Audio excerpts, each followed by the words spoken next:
Hello my beautiful viewers, welcome back to Kavyasandhyam YouTube channel. Finally మేము విజయవాడ వెళ్తున్నాం, నేను mummy kiwi.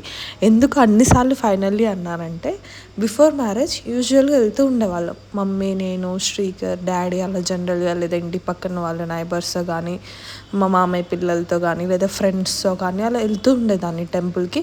Just morning వెళ్ళి afternoon కల్లా ఇంటికి వచ్చేవాళ్ళం. కొన్ని డేస్లో అయితే ఎర్లీ మార్నింగ్ వెళ్తే మళ్ళీ మా మమ్మీ 12కి డ్యూటీకి వెళ్ళిన డేస్ కూడా ఉన్నాయి. బ్రేక్ఫాస్ట్ కూడా మళ్ళీ మేము ఇంటికి వచ్చి చేసిన డేస్ అంత ఎర్లీగా వెళ్ళే వాళ్ళం. బట్ ఆఫ్టర్ మ్యారేజ్ ఎన్నిసార్లు ప్లాన్ చేసినా అస్సలు వర్కౌట్ అవ్వలేదు.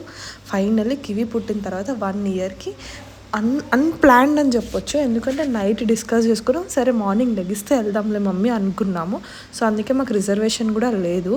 నార్మల్ రిజర్వేషన్ కంపార్ట్మెంట్లోకి ఎక్కేసి వేరే వాళ్ళని రిక్వెస్ట్ చేస్తే, ఎందుకంటే ఖమ్మం నుంచి విజయవాడ మనకి 1.5 hours to 2 hours పడుతుంది, చాలా తక్కువ టైం. అండ్ మేము మార్నింగ్ 7:25కి ఇది కోనార్క్ ట్రైన్ మీరు చూసేది. సో కివి ఉంది కాబట్టి మాకు ఇచ్చారు. అండ్ నేను వచ్చేసి పైన స్లీపర్లో కూర్చున్నాను. And mummy kiwi full enjoy చేశారు. మమ్మీతో ఈ ట్రిప్ మొత్తం మీరు కివి మమ్మీతోనే ఉంటుంది, చూడొచ్చు. నా దగ్గరికి అస్సలు రాలేదు. అండ్ వాళ్ళిద్దరు మాత్రం ఫుల్ ఎంజాయ్. అండ్ దిగిన తర్వాత మమ్మీ కొన్ని వాటర్ ఇచ్చారు కివమ్మకి. సో కొంచెం వాటర్ తాగేసి కొంచెం ఒక 5-10 minutes అలా సో ఆమె చేసే చిన్న క్యూట్ మూమెంట్స్ చూసి మమ్మీ నేను కొంచెం హ్యాపీగా ఫీల్ అయ్యి మళ్ళీ అక్కడ నుంచి బయటకు వచ్చేసాము. విజయవాడ రైల్వే స్టేషన్లో నుంచి. యాక్చువల్గా నేను, మమ్మీ, కివి రావడం ఇది ఫస్ట్ టైం. మేము ముగ్గురం, అంటే కివికి ఫస్ట్ టైం. బట్ నేను మమ్మీ వచ్చినప్పుడు ఎప్పుడైనా ఎవరో ఒకళ్ళు ఉండేటోళ్ళు. వాళ్ళు తీసుకెళ్తుంటే తమ్ముడు కానీ డాడీ కానీ ఇట్లా నిక్కి వాళ్ళు ఎవరో ఒకళ్ళు ఉండేటోళ్ళు కాబట్టి మనం అంత పెద్ద ప్రిఫర్ చేయలేదు. సో ఈసారి నేనే అనమాట, నేను ఎక్కడికి తీసుకెళ్తే మా మమ్మీ అక్కడికి రావాలి, కళ్ళు మూసుకొని నన్ను ఫాలో అవ్వాలి, ఇంకా మొత్తం నా హ్యాండ్లోనే ఉందనమాట. సో బయటకు వచ్చిన తర్వాత ఒక ఆటో మాట్లాడుకున్నాం. షేర్ ఆటో అయితే మనకి 20 rupees అలా పడుతుంది. మమ్మీ మాత్రం ఓన్లీ మన వరకే కంఫర్ట్ ఉంటుంది అనేసి అంటే, కివి ఉంది కదా మళ్ళీ వేరే వాళ్ళు ఉంటే కంజెస్టెడ్గా ఎందుకు, హార్డ్లీ 5 minutes కూడా ఉండదు అక్కడ కొండ దగ్గర వరకు. బట్ స్టిల్ మేము ఆ స్పెషల్ ఆటో తీసుకున్నాము, అది ఒక 100 rupees ఛార్జ్ చేశారు. అండ్ చూడండి ప్రకాశం బ్యారేజ్ అయితే ఎంత బాగా కనిపించింది. వాటర్ కూడా ఫుల్ వాటర్ ఉన్నాయి. కొంతమంది అక్కడికి వెళ్ళి బాత్ కూడా ప్రిఫర్ చేస్తారు కృష్ణా నదిలో. మేము ఇంతకుముందు ఎర్లీ మార్నింగ్ అవర్స్లో వెళ్తే అలా చేసేవాళ్ళం. అండ్ ఇక్కడ వచ్చేసి జనరల్గా మెట్ల మీద నుంచి కానీ లిఫ్ట్ కానీ లేదంటే ఫ్రీ బస్ కానీ ఉంటుంది. మేము ఫ్రీ బస్ ప్రిఫర్ చేసాము. సో బస్ మాత్రం ఎంటీ ఉంది. ఫస్ట్ టర్న్ అయ్యేటప్పుడు మేము మమ్మల్ని చూసి ఆపారు. సో ఫస్ట్ మేము ఎక్కాము, తర్వాత ఇంకా చాలామంది రష్ ఎక్కారనమాట. అక్కడ నుంచి ఇంకా స్టార్ట్ చేస్తే మనకి ఎంట్రీలో అమ్మవారు కనిపిస్తారు కదా, అమ్మవారిని ఎంత బాగా అలంకరణ చేశారంటే మాకు చాలాసేపు కామధేని అమ్మవారు అనేసి విజయవాడ వెళ్ళే వాళ్ళందరూ ఇక్కడ ఫస్ట్ దండం పెట్టుకొని వెళ్తారు. మనకి ఎంట్రీ అయ్యేటప్పుడే ఉంటారు అమ్మవారు. చాలా బాగుంది. నేను కూడా అక్కడ ఒక 5 minutes ఏమో ఆపారు ఇంకా వేరే వాళ్ళు ఎక్కడానికని, చాలాసేపు దండం పెట్టుకున్నాం. అండ్ ఇక్కడ చూస్తే మీకు నా రైట్ సైడ్ స్టెప్స్ కనిపిస్తాయి. అందరూ పూజ చేస్తూ ఉంటారు స్టెప్స్కి కూడా. లైక్ తిరుపతి మెట్లకి ఎలా మనం మొక్కుకొని మెట్లు పూజించుకుంటూ వెళ్తామో, అలాగే ఇక్కడ కూడా కొంతమంది కోరికలు నెరవేరితే మెట్లు పూజించుకుంటూ వెళ్తారు. ఈ మెట్ల మీదే స్టెప్స్ దారనమాట. అలా 7 floors ఉంటాయి. 7 floors ఎక్కితే మనం అమ్మవారి దాన్ని డైరెక్ట్గా అమ్మవారు ఉండే ఫ్లోర్కి వెళ్ళొచ్చు. 7th floorలో ఉంటారు. అండ్ ఇక్కడ చూడండి వాటర్ ఎంత ఫ్రెష్గా ఉన్నాయి. మేము వెళ్ళిన రోజు కూడా వెదర్ చాలా బాగుంది, చల్లగా ఎంత హ్యాపీగా అనిపించిందో. సో వెదర్ బాగుంది. మేము యాక్చువల్ కివి కోసం మంచి ఫ్రాక్ తీసుకొని, అండ్ ఇది జర్నీ పర్పస్ అని తీసుకొని వెళ్ళాం. కానీ అది కంఫర్ట్ ఉంది తనకి అని చెప్పి ఇంకా మేము ఇంకా డ్రెస్ కూడా చేంజ్ చేయలేదు.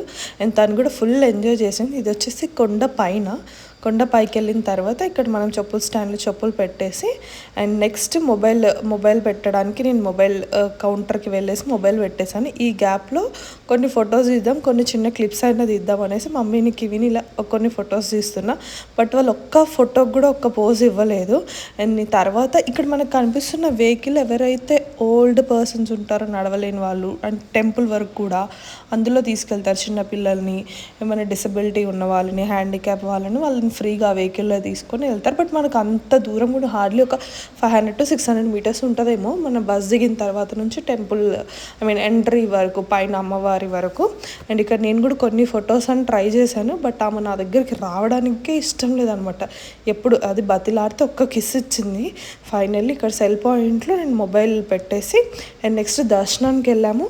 దర్శనంది మొబైల్ లేదు కాబట్టి ఏం క్లిప్స్ తీయలేదు. And at the same time first time మేము ఎన్నిసార్లు విజయవాడ వెళ్ళాము. బట్ ఎప్పుడు కూడా లంచ్ ఇంటికి వచ్చి చేసేవాళ్ళం, లేదా బయట ఏదో ఒక రెస్టారెంట్లో తినేవాళ్ళం.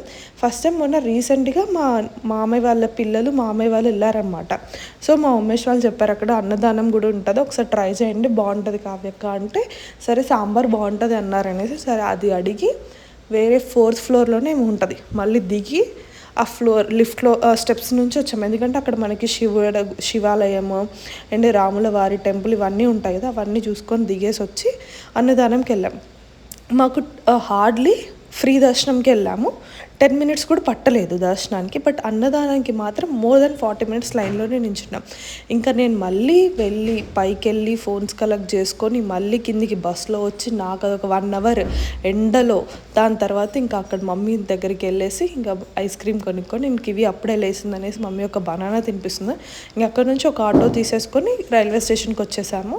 అండ్ ఇక్కడ రైల్వే స్టేషన్లోనే మమ్మీ కివికి బనానా తినిపిస్తుంది. అండ్ ఫైనల్గా ట్రైన్ ఎక్కేసాం, మళ్ళీ సాయినాథ్ షిరిడి ట్రైన్. అండ్ రిటర్న్లో ఆల్రెడీ మేము వచ్చేటప్పుడు ముందు రోజు, సో ముందు డే ఒకవేళ వెళ్తే ఉంటాయి కదా స్నాక్స్, అండ్ నేను కూడా ఒక 1 week ప్లాన్ ఉండే ఖమ్మంలో ఉన్నా, నేను కూడా తింటా కదా అనేసి కొన్ని స్వీట్స్ అండ్ కొన్ని hot item and sweet item తీసుకున్నాము. సో ఒక బ్యాగ్లోనేమో ఓన్లీ స్నాక్స్, ఒకటి మమ్మీ హ్యాండ్ బ్యాగ్ అయితే నా దగ్గరే ఉంటుంది కంప్లీట్గా. ఎక్కడికైనా వెళ్తే మా మమ్మీ మొత్తం డబ్బులని నాకే ఇస్తుంది, నా ఇష్టం వచ్చినట్టు ఖర్చు పెట్టుకోవచ్చు. అండ్ అసలు అడగను కూడా అడగదు ఏం ఖర్చు పెట్టాననేసి, అంత ఫ్రీడమ్ నాకు. అండ్ ఈ యాపిల్ వచ్చేసి ఒక స్టోరీ ఉంది. పైన టెంపుల్ అయిపోయిన తర్వాత మెయిన్ అమ్మవారి దర్శనం అయిపోయిన తర్వాత మనకి అద్దాల వీధి అని ఉంటుంది ఒక టెంపుల్, అక్కడికి వెళ్తుంటే అయ్యగారికి ఇవ్వమని పిలిచి కొద్దిసేపు మాట్లాడి ఆమెకు అది ఇచ్చారు యాపిల్. అండ్ ఇంకొక అయ్యగారు బనానా ఇచ్చారు, ఇంకొక అయ్యారు పిలిచి మరీ అభిషేకం చేసిన విభూది పెట్టారు ఆమెకి. ఎందుకంటే దేవుడి గుడి దగ్గర మొత్తం ఆమె నడవడమే సరిపోయింది, అసలు మేము ఎవరు మెత్తుకోలే, ఫుల్ ఎంజాయ్ చేసింది. అండ్ సేమ్ డేనే ఇంకా నేను ఆ నెక్స్ట్ డే ఈవినింగ్ వెళ్ళిపోతాను హైదరాబాద్. సో నాకు ఈ మూవీ చూడాలని బాగుంది, అందుకని మా ఇంటి బంగారం మూవీ. సో నేను మమ్మీని అడిగితే మమ్మీకేమో పెద్ద మూవీ చూడాలని ఉంది. సో పెద్ద నాకు ఇంత ఇంట్రెస్ట్ లేదు, పెద్ద ఏమో సండే మమ్మీ డాడీ వెళ్తారు, నేను ఈరోజు ఉన్నా కదా నాతో ఈ మూవీకి రా మమ్మీ అంటే సరే అని మా ఇంటి బంగారంకి వెళ్ళాము. నా డ్రీమ్ మూవీ చూస్తూ మొత్తం పాప్కార్న్ తినాలి అనేసి. బట్ హైదరాబాద్లో మూవీ చూస్తూ పాప్కార్న్ తినాలి అని అంటే చాలా అమౌంట్ ఎఫర్ట్ చేయాల్సి వస్తుంది. అదే ఖమ్మంలో అనుకోండి మనకు highest ticket 150 rupees, popcorn 30 rupees. ఎట్లా అంటే థియేటర్ పక్కనే డిమార్ట్ ఉంది, ఆ థియేటర్కి మేము చూస్ చేసుకోవడం వల్ల నాకు ఒక ప్లస్ పాయింట్. అండ్ ఖమ్మంలో లోపలికి ఏం తీసుకొని వెళ్ళినా ఎవరు ఏమనరు. హైదరాబాద్లో మాత్రం మనం లోపలికి ఏ ఫుడ్ ఎలా చేయకూడదు, చచ్చినట్టు వాడు అక్కడ థియేటర్ పెట్టిందే తీసుకోవాలి. సో ఇక్కడ వచ్చేసి నేను నార్మల్ పాప్కార్న్ తీసుకున్నాను సాల్ట్వి, ఎందుకంటే మసాలా కానీ ఏదైనా ఒకవేళ బై మిస్టేక్ ఇవి తింటే తనకు ప్రాబ్లం అవుతుంది, నార్మల్ జంబో ప్యాక్ తీసుకొని వెళ్ళాను. So half of the movie నేను మమ్మీ పాప్కార్న్, మమ్మీ తక్కువ తింది నేను ఎక్కువ తిన్నాను. అండ్ ఫస్ట్ ఒక ఐస్ క్రీమ్ తీసుకొని వెళ్ళాను, మమ్మీకి ఐస్ క్రీమ్ అంటే చాలా ఇష్టం. సో ఐస్ క్రీమ్ తీసుకొని వెళ్ళి మమ్మీకి చప్పుడు వరకు కివి ట్రాలీలో ఉందల్లా ఐస్ క్రీమ్ చూసి మరీ లెగిసి ఇంకా అసలు ట్రాలీలో కూర్చోట్లేదు, ఎందుకంటే ఆమెకు ఐస్ క్రీమ్ కావాలి, ఆమెకు తెలుసు అది ఐస్ క్రీమ్ అనేసి. ఇంకా సో మమ్మీ ఆమెకే తినిపిస్తూ నాకైతే ఒక్క బైట్ కూడా ఇవ్వలేదు మా మమ్మీ. ఇప్పుడు నాకు గుర్తొచ్చింది, నేను అసలు ఐస్ క్రీమ్ టేస్ట్ చేశానంటే నాకు ఒక్క బైట్ కూడా ఇవ్వలేదు, మొత్తం మమ్మీ కివియే తిన్నారు. మమ్మీ కంటే కూడా కివియే ఎక్కువ తింది ఇన్ఫ్యాక్ట్. నేను తీసుకుంది మమ్మీకి, ఎందుకంటే మమ్మీ డిన్నర్ కూడా చేయలేదు. అండ్ ద సేమ్ టైం మమ్మీకి ఐస్ క్రీమ్ ఇష్టం అనేసి. అండ్ కమింగ్ టు మూవీ అయితే చాలా బాగుంది. నాకు family oriented movie, love story movies అలాంటివి అంటే కొంచెం ఇష్టం జనరల్గా, బట్ అన్ని మూవీస్ చూస్తాను, మోస్ట్లీ ఈ మూవీస్ చూస్తాను.